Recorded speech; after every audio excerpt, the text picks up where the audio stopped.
आपला YouTube channel golden food recipes and ब्लॉग्समध्ये तुम्हा सर्वांचं खूप खूप मनापासून स्वागत. तर चला, आजच्या नाश्त्याची आपण तयारी करतो आहे. छान अशी ओल्या नारळाची चटणी आपण करतो आहे. डोसा बनवणार आहोत त्याच्यासाठी. तर चटणी बनवताना पहिल्यांदा मी फुटाणे बारीक करून घेतले. त्याच्यानंतर ओला नारळ जो बारीक कापून घेतला होता तो बारीक करून घेतला. आता त्याच्यामध्ये हिरवी मिरची, आलं, लसूण, कोथिंबीर हे पाणी घालून बारीक करून घ्यायचं, म्हणजे चटणी चांगली बारीक होते. चवीनुसार मीठ देखील घातलेलं आहे आणि मस्त चटणी फिरवून घेतलेली आहे. ताजी ताजी चटणी तडका न देताच खूप छान लागते. तर आता झटपट आपण डोसे बनवून घेणार आहोत. चटणी मी एका भांड्यामध्ये काढून ठेवते आणि जर ती उरली तर मी तिला तडका देऊन ठेवून देईल, जेणेकरून ती दुसऱ्या भाजीसाठी देखील उपयोगी येते. तर चला, आता हे आहे इडली डोस्याचं बॅटर. तर याचे मी डोसेच करणार आहे. थोडंसं पाणी घालून पातळ केले. तर आता हे बॅटर पूर्ण मी मिक्स करून घेतलं आणि जेवढे डोसे काढायचे आहेत तेवढं एका दुसऱ्या भांड्यामध्ये काढून घेतलं आणि त्याच्यामध्ये मीठ घातलेलं आहे. तर मीठ घातलं की त्याची फर्मेंटेशनची प्रोसेस आहे ती थांबते. तर जेवढं पीठ आपल्याला हवं आहे तेवढंच एका भांड्यामध्ये काढून घ्यायचं आणि चला त्याला मिक्स करूयात चांगलं. तवे ठेवलेले आहे दोन्ही बाजूला 2. तवा चांगला गरम झाला, पाणी शिंपडलं आणि पाणी चांगलं पुसून घेतलेलं आहे. आता याला तेल नाही लावलं तरी देखील चालेल, पण मी पहिला डोसा आता काढणार आहे तर तो व्यवस्थित निघावं, कारण first impression is last impression. तर चला, पहिला डोसा चांगला आला तर मग मूड येतो चांगला काढायला, नाही तर मग कंटाळा येतो. तर आता थोडासा तेलाचा कांदा फिरवून घेतला. त्याचा देखील एक छान सुगंध आहे कांद्याचा, तो देखील खूप छान येतो. आणि डोसा आपण छान असा मस्त फिरवून घेऊया. 2 तवे एका वेळेस मी ठेवलेले आहेत. तर एका बाजूला एक डोसा काढून घेऊयात.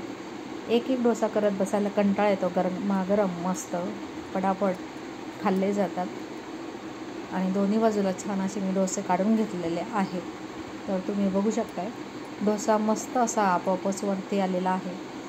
छान असा डोसा तयार झालेला आहे. मस्त गरमागरम डोसा आपल्या ओल्या नारळाची चटणी आपण जी बनवलेली आहे त्याच्यावर खूप छान लागतं. चटणीमध्ये फक्त आलं आणि लसूण थोडं जास्त घालायचं. खूप छान टेस्ट येते चटणीची. ती चटणी आपण इडली, डोसा, उत्तप्पा, साऊथ इंडियन कुठल्या डिशसोबत खूप छान लागते ती. आता तुम्ही दुसरा तव्यावरचा डोसा बघत असाल. मी हातानेच त्याला वरती उचलून घेतलेला आहे. तर मस्त असे आपले डोसे तयार झालेले आहेत. गरमागरम आपण सर्व करूयात. ब्रेकफास्टला छान वाटतात सगळे झटपट असे गरमागरम डोसे मस्त. प्रत्येक वेळेस डोसा काढताना हे बॅटर आहे ते छान असं मिक्स करून घ्यायचं. आता दुसऱ्यांदा मी कांदा फिरवला नाही आहे तेलाचा, तसाच आपण आता बघूयात कसा निघतो. तर मस्त जेवढा आपल्याला पसरवता येईल तेवढा पसरून घ्यायचा. दोन्ही बाजूला झटपट डोसे आपले आपण तयार करून घेणार आहोत. आजच्या नाश्त्यासाठी आपल्याकडे डोसा आणि छान अशी ओल्या नारळाची चटणी आहे. तर दुसऱ्या तव्यावरती मी छान पसरवून घेते.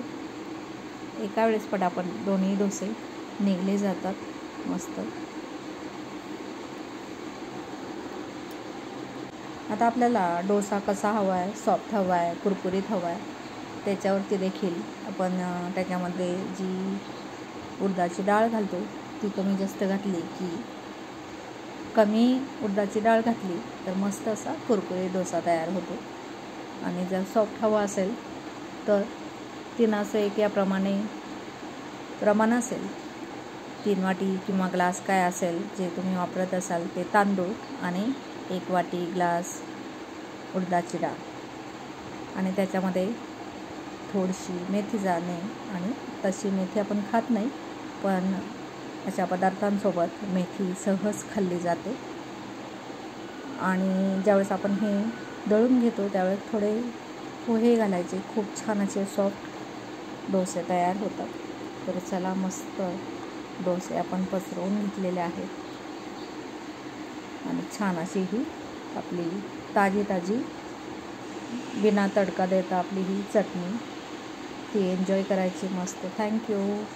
व्हिडिओ पाहिल्याबद्दल तुम्हाला सर्वांचं खूप खूप मनापासून धन्यवाद. पुन्हा भेटूयात आपण अशाच नवनवीन रेसिपीसोबत, ब्लॉगसोबत. तोपर्यंत आपली टॅगलाईन सकाळचे 40 मिनिट चालत राहा आणि गोल्डन फूड रेसिपीज अँड ब्लॉगचा आनंद आणि आस्वाद असाच घेत राहा. पुन्हा भेटूयात आपण अशाच नवनवीन रेसिपीसोबत, ब्लॉगसोबत. तोपर्यंत मस्त खा, स्वस्त राहा.